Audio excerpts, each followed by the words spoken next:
Ne zaman içeride büyük fırtınalar koparılıyorsa bilin ki dışarıda bir oyun tezgahlanıyor. Bir şeyleri gizliyorlar. İçeridekileri harekete geçirerek, gözlerimizi kör ederek, dikkatleri içeriye çekerek etrafımızdaki tehlikeli bir şeyi örtmeye çalışıyorlar. Türkiye için bu hep böyle oldu. Her büyük olay öncesi içerideki Truva atlarını harekete geçirdiler. Öyle büyük gürültü kopardılar ki kafamızı kaldırıp ne olduğuna bakamaz hale geldik. Amaçları da buydu. Bunu hep başardılar. Bakın bu senaryoyu biz kaç kez gördük. Bu oyunu PKK'nın Türkiye'yi teröre boğduğu zamanlar gördük. Darbeye hazırlık aşamalarında gördük. Hükümet değiştirme, başbakan devirme aşamalarında gördük. Bölgesel bazı gelişmelerde Türkiye'yi oyun dışı bırakma aşamalarında gördük. Bu senaryoyu FETÖ üzerinden rejim değiştirme projelerinde gördük. İran kuzeyinde Türkiye karşıtı cephe kurma girişimlerinde gördük. Suriye'nin kuzeyinde yüzlerce kilometre Türkiye karşıtı cephe kurma planlamalarında gördük.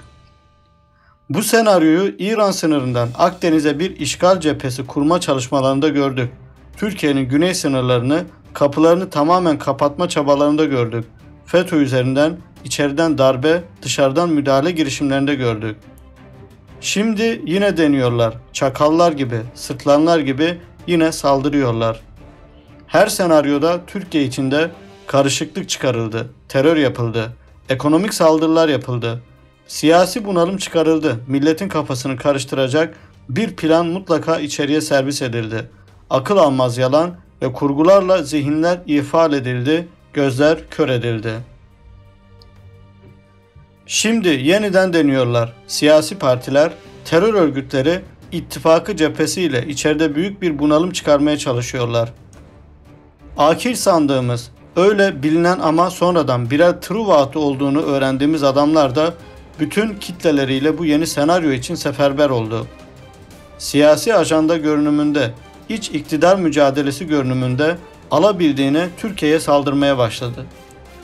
Ülkemiz için, milletimiz için, geniş tarih ve gelecek iddialarımız için ne varsa çakallar gibi, sırtlanlar gibi o adresleri vuruyorlar.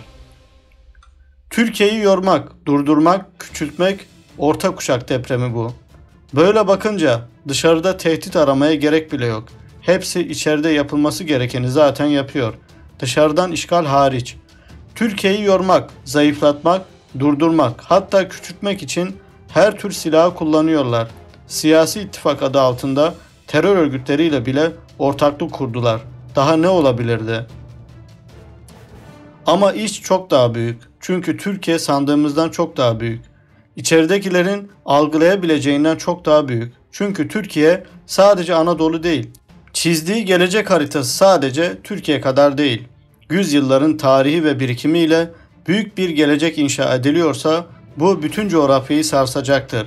Yeryüzünün ana ekseni olan orta kuşakta depremlere yol açacaktır. İçeridekiler iş sadece Türkiye sanıyorlar. Dışarıdakiler bütün bu coğrafya ve orta kuşakta neler olabileceğini hesaplıyorlar. Bu yüzden içeride yürütülen savaş, dışarıda yapılan planlamalar bölgesel ve küresel ölçeklidir. Artık Türkiye'nin hiçbir şeyi yerel değildir.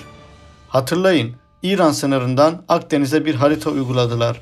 Terör örgütleriyle birlikte bu kuşak inşa etmeye çalıştılar. DAEŞ bu işin içindeydi. 15 Temmuz'da bu harita tek bir projeydi. Başarılı olsa Türkiye şu an daha küçük bir ülke olacaktı. Türkiye Güney cephesini dağıttı. Suriye ve İran kuzeyindeki haritayı yırtıp attı. Ama bekliyorlar. Erdoğan sonrası kaldıkları yerden devam edecekler. İçerideki siyasi muhalefet cephesi bu konuda kendilerine zaten söz verdi. Anlaştılar. O proje kenarda dursun şimdilik dediler. Hemen güneybatıya yöneldiler.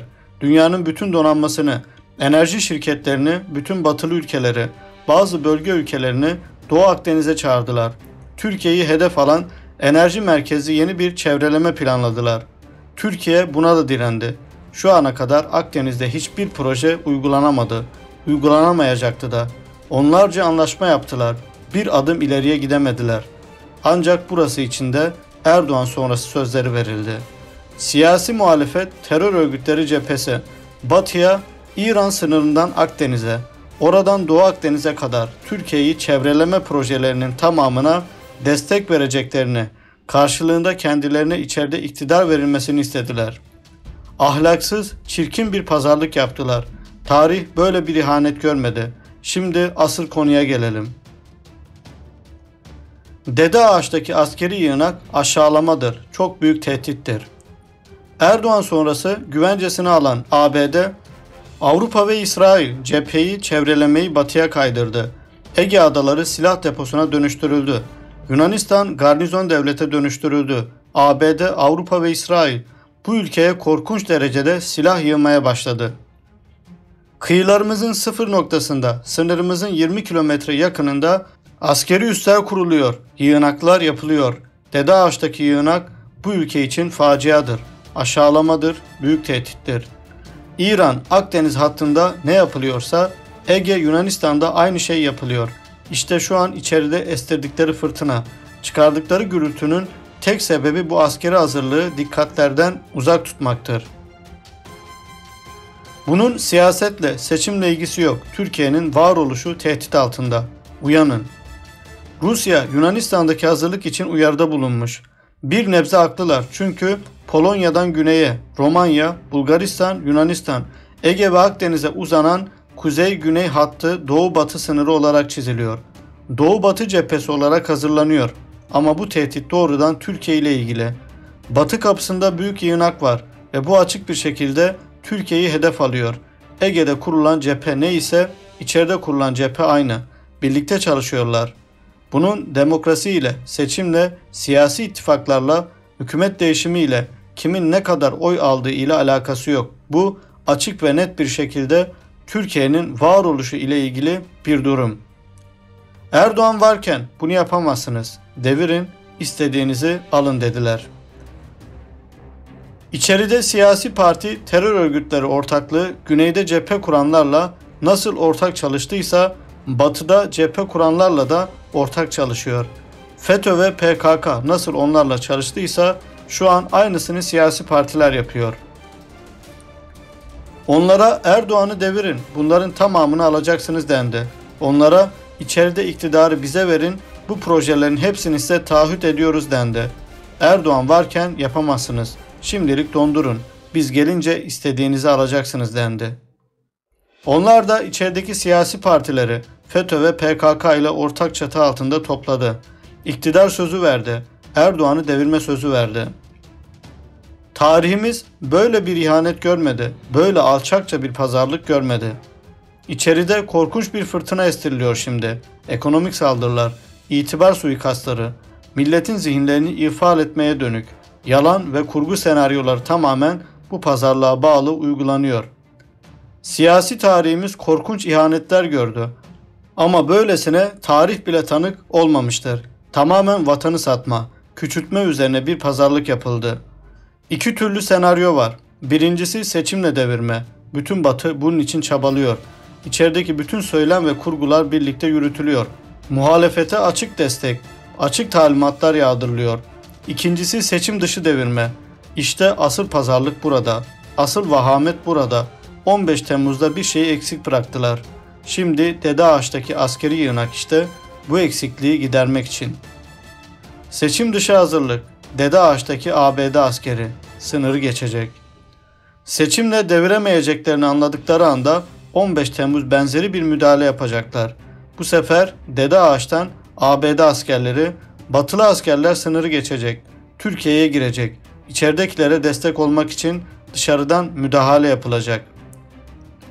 ABD ve Avrupa'nın Yunanistan'daki hazırlığı sadece o ülkeye askeri destek ya da Rusya ile sınırlı bir durum değil. Şu an dünyanın en büyük jeopolitik müdahalesi Türkiye ile ilgilidir. Küresel güç haritasının şekli Türkiye'nin yükselişiyle değişiyor. Bunu durduracaklar. Asla geri adım yok. Türkiye'ye sahip çıkın. Erdoğan varken, bugünkü siyasi akıl varken, devlet aklı varken, buna ayakta tutacak kadrolar iktidardayken bu müdahaleyi yapamayacaklar. İşte içeride gördüğümüz iktidar oyununun perde arkası bu. Osmanlı'ya yaptırımlarının aynısını Türkiye'ye yapmaya çalışıyorlar. Tıpatıp aynı. O zaman da bugün de vatan ekseninde duranlar da Batı ekseninde duranlar da aynı yerde. İhanet edenler, damarından gelenler bugün de ihanet ediyor. Bunun siyasetle, iç politikayla zerre alakası yok. Çok büyük bir hesaplaşma var. Yüzyılların hesaplaşması bu. Asla durduramayacak, asla geri adım atmayacağız. Biz bu hesaplaşmayı kazanacağız. Kazanmak zorundayız. Türkiye'ye sahip çıkın. Türkiye'nin inanılmaz bir hızla harekete geçmesi, 21. yüzyılın güç boşluklarını değerlendirip ardı ardına bütün jeopolitik ezberleri sarsan adımlar atması, bulunduğu coğrafyanın çok ötelerinde fırtınalar estirmesi durdurulmalıydı. Olağanüstü savunma teknolojileri üretir hale gelmesi, bağımsız teknolojilere yönelmesi ve bunu kanıtlaması, 10 yıl içinde dünyanın en etkili askeri teknoloji üreten ülkelerinden biri haline gelecek olması engellenmeliydi. Uçak gemisinden yapay zekaya, uzaya yönelmekten sürü İHA'lara, orta ve uzun menzilli füze teknolojilerinden nükleer teknolojiye, geleceğin bütün askeri teknoloji arayışlarına tam yol ilerlemesi durdurulmalıydı. Ülke savunmasını dışarının merhametinden çıkarmasına, bölgesel ve küresel askeri akla ve ilgiye yönelmesine, askeri vesayeti ve bağımlılığı sonlandırmasına, ülkesi için savunmadan taarruza geçmesine mutlaka engel olunmalıydı. Ürettiği SİHA'ları, askeri teknolojileri hızla yaymasına, birçok güçsüz ülke için bunlara kolay erişim sağlamasına, fakir ve savunmasız ülkeler için umut haline gelmesine, o ülkeleri bulundukları coğrafyada güçlendirmeye çalışmasına engel olunmalıydı. ABD'nin Avrupa'nın coğrafya dizayn etmesine karşı duruşuna, harita planlarına haritalarla cevap vermesine, yüzyılların iddialarını masaya sürmesine, yepyeni bir oyuncu olarak sahaya çıkıp son 100 yılın hesaplarını sıfırlamasına, üstelik iddialarının bütün bölgeye yayılmasına engel olunmalıydı. ABD'nin Avrupa'nın içeride siyaseti dizayn etme, hükümet devirip hükümet kurma, isteklerine ve çıkarlarına göre Türkiye'yi formatlama, ekonomiyi yönetme, ortalama, her 10 yılda bir Türkiye'nin birikimlerini toplayıp çalma, bunu ekonomik krizlerle yürütme gibi ölümcül müdahale alanlarını etkisizleştirmeye dönük kararlı adımlar atılmasına bir dur denmeliydi. Fas'tan Endonezya'ya, Atlantik'ten Pasifik'e uzanan yeryüzünün ana ekseninde medeniyetler ve imparatorluklar kuşağında yeni bir gücün yükselmesine, bu gücün yüzyılların hesaplarıyla 21. yüzyıla dönüşüne, bu dönüşün bütün sömürge geleneklerini alt üst etmesine engel olunmalıydı. Cumhuriyetin kuruluş döneminde çizilen güç haritasının dışına çıkması, Batı'nın coğrafya saltanatını amansız biçimde sorgulaması, yeni bir Türkiye ve yeni bir coğrafya tanımı üretmesi, bunun siyasi akılla, diplomatik kıvraklıkla, askeri güçte ve milletler arası ortaklık ve akrabalıklarla öne çıkarması engellenmeliydi. ABD ve Avrupa yeni bir gücün yükselmesini istemiyordu. Çin varken, Rusya varken, dünya doğu-batı olarak ikiye ayrılmışken, batı güç erimesi, doğu güç yükselmesi yaşarken, kendileri için cephe ülkesi olarak gördükleri Türkiye'nin yeni bir oyun kurucu olarak sahne almasını istemiyordu. Çünkü bunun nasıl bir sonuç doğuracağını son 1000 yılda çok iyi görmüştü. Osmanlı-Avrupa ilişkiler tarihinde görmüştü. İşte şu an bütün bu tarihi hafızayı öne alarak Türkiye durdurulmalıydı. En önemlisi de Türkiye'yi bu alana çeken, ona bu ruhu yeniden aşılayan, vesayet altında uyuyan bir ülkeyi uyandıran Cumhurbaşkanı Erdoğan ve kadroları, ona destek veren ezici çoğunluk, yanında duran milletin gücü dağıtılmalıydı. Durdurmak yetmez, tasfiye edilmeli. Bu kapı bir daha açılmayacak şekilde kapatılmalıydı. Yapamadıkları ne kaldı? Bunun için her yolu denediler, her çirkinliği sergilediler. Her gizli ve açık düşmanlığı gösterdiler, darbeler, tezgahladılar, ekonomik saldırılar yaptılar, iç savaş senaryosu yazdılar, mezhep ve etnik çatışma tezi uyguladılar. Ülkenin cumhurbaşkanına suikast dahil her çılgınca girişime yeltendiler. Irak'tan vurdular, Suriye'den saldırdılar, Türkiye'yi teröre boğdular. Akdeniz'den çıkarmaya çalıştılar, Ege'de cepheler kurdular, Yunanistan'ı askeri garnizona dönüştürdüler. Ama bütün hesapları ellerinde patladı. Şimdi yeniden deniyorlar. İçeride büyük cephe kurdular. Siyasi partilerle terör örgütlerini birbirine karıştırdılar. MHP'den adam kopardılar. CHP'yi Türkiye ekseninden çıkardılar. AK Parti'den adam kopardılar. hepsini tek çatı altında topladılar. Bir siyasi iç savaş başlattılar. Türkiye'nin milli eksenine karşı bu cepheyi seferber ettiler. İçeriden ve dışarıdan Türkiye'ye, milli eksene, ülkenin bütün iddialarına, gelecek hesaplarına, yüzyıllardır tarih yazan siyasi genetiğe ortak savaş başlattılar. Ajanlarını, Truva atlarını, 40 yıl eğittikleri kadroları harekete geçirdiler. Ekonomik sömürüyü kırmaya ayarlı yapısal adımlar atılınca yeni bir fırsat yakaladılar. Küresel tefeciler, içerideki ekonomi çevreleri, fırsatçılar, siyasi partiler, terör örgütleri hep birlikte Türkiye'ye, Erdoğan'a vuruyor bir kez daha.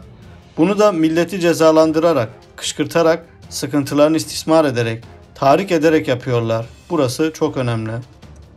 Peki ne olacak? Türkiye yolundan dönmeyecek. Osmanlı'nın yıkılışından bu yana ilk kez doğan bu fırsatı gömmeyecek. Bu ekonomik saldırıda krizde atlatılacak Allah'ın izniyle. Erdoğan siyasi hayatı boyunca krizlerle boğuştu. Kriz yöneterek hayatta kaldı. Benzersiz bir yetenek, içgüdüyle her krizden başarıyla çıktı. Türkiye'yi olağanüstü alana çekti. Devler Ligi'ne taşıdı. Son 1000 yıllık tarihimize büyük bir imza attı. Bu krizi de yönetmesini bilecek. Birkaç ay içinde iyileşmeleri göreceğiz. 2022'de bu krizinde kriz üzerinden saldırının da boşa çıkacağını göreceğiz. Bunu bahane edip sırtlanlar gibi içeriden saldıranların, bu sefer başaracağız diye ABD ve Avrupa'ya çağrılar yapanların, Türkiye'nin felaketini artık açıkça isteyenlerin nefretlerinde boğulacağını da göreceğiz. Bu bir siyaset değil, siyasi, iç politik bir mesele değil. Bu milletlerin uzun yürüyüşleriyle alakalı bir durum. Türkiye'nin geçmişi ve geleceği ile ilgili bir durum. Siyasi terör, terör örgütleri ittifakı içeriden, ABD ve Avrupa dışarıdan ne kadar saldırırsa saldırsın. Türkiye'yi engellemek, durdurmak, yolundan çevirmek artık mümkün değil. Durmak küçülmektir, intihardır. Bunu da açıktan ilan ettiler zaten. Türkiye'ye sahip çıkalım. Evet, İbrahim Karagül'ün yazısını paylaştım sizlerle. Allah devletimizi, milletimizi korusun. Videonun başından beri anlattığım oyunları umarım dinleyenler anlamışlardır. Umarım anladıkları gibi icraate de dökerler ve ona göre hareket ederler diye umuyorum. Çünkü bu ülke hepimizin. Bu ülke giderse hepimiz gideriz. Bizim gidecek başka bir ülkemiz yok. Burada sonuna kadar kalırız. Burada sonuna kadar savaşırız. İçimizdeki vatansever görünen hainler. Bunlar, Allah bunların belasını versin. Allah bunların oyunlarını kendi aleyhlerinde bozsun. Bunlar millete şirin görünüp vatansever ayağına milletin kuyusunu kazıyorlar. Bunlar Amerika ile İsrail ile kapalı kapılar ardında anlaşıyor. Erdoğan'ı devirip Türkiye'yi bölmek ve Türkiye'yi İsrail'in, Amerika'nın kucağına oturtmak istiyorlar. Tekrar eski Türkiye yapmak istiyorlar. O zaman görün dolar hemen inecek. Bayağı bir inecek. Çünkü Türkiye zaten bir dolar ülkesi olmuş olacak. Doların kölesi olmuş olacak. Erdoğan bu prangalardan koparmaya çalışıyor Türkiye'yi. Erdoğan Türkiye'nin geleceği için kelle koltukta ve siyasi hayatını riske atarak oy kaybetme uğruna bu adımı attı ve bu adımda kararlı. TÜSİAD'da başta olmak üzere Erdoğan hepsine hesabı soracak Allah'ın izniyle. Bu stok yapıp ürünlerin fiyatını haksız zam yapanlara, millete kan kusturanlara, milleti galeyana getirmeye çalışanlara hepsinin hesabını soracak. Erdoğan neden kararlı? Neden bu kadar ciddi gidiyor? Çünkü oyunu biliyor ve bu oyunu nasıl bozacağını da çok iyi biliyor. Erdoğan yılların siyasetçisi. Erdoğan bizim gibi çömez değil. Burada kahvede oturup çay ocağında sağda solda oturup devlet kurtarmacılık oynamıyor. Adam devlet kurtarıyor. Tek bizim devletimizi değil. Bakın İHA'ları, SİHA'ları ne yapıyor biliyor musunuz? Bu güçsüz ülkeler var. Bunlara özellikle Türkiye teklif ediyor. Normalde Amerika bunlara silah, uçak falan hiçbir şey vermiyor. Kalkınmasın, gelişmesin diye. Erdoğan büyük oyun oynuyor. Erdoğan'ın oyunu İslam aleminin, bütün Müslüman ülkelerin tekrar dirilmesi ve dünyaya hakim olması. Yani hedefi Kızıl Elma. Kızıl Elma yolunda ilerliyor. Bu oyunu göremeyenler ya kördür, ya vatan hainidir, ya da beyinsiz, zır cahildir. Evet dostlar, lütfen videoyu paylaşalım. Hepiniz Allah'a emanet olun.